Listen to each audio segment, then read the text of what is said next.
Molefe utshele isigcawu ukuthi ngemuva kokushaka lakhe eMontana owayengqongqoshe wezokuthutha uDipuo Peters owafakela ibhodi incindezi yokuthi liqashe isikhulu esisha esiphezulu. Molefe futhi waphikelela ekutheni Collins Litswalo owayeyisikhulu esibhekele ezemali eminyangweni wezokuthutha anikwe isikhundla sokuba isikhulu esiphezulu.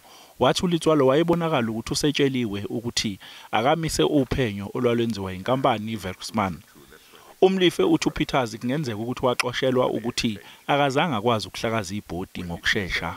I suppose because she was too weak she couldn't remove the board quickly enough. Molefe uthi ngoNdasa uPeters waphuma esikhundleni kwathi endaweni yakhe kwangena uJoe Maswanganyi. Wathi uMaswanganyi wayeyigwema imihlangano yebhodi ize wayecela ukuthi abe khona. I later found out that the directors were lobbied to resign from their respective positions on the board, the intention being to isolate me as the chairman so that I could not be effective.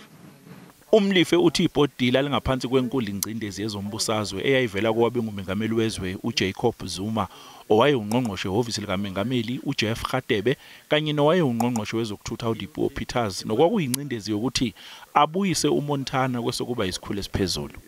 Uthi indlela uZuma ephethe ngayo ngenkathi esengumengameli wezwe ifana ncamashi naleyo esetshenziswa uTrump eWhite House njengamanje.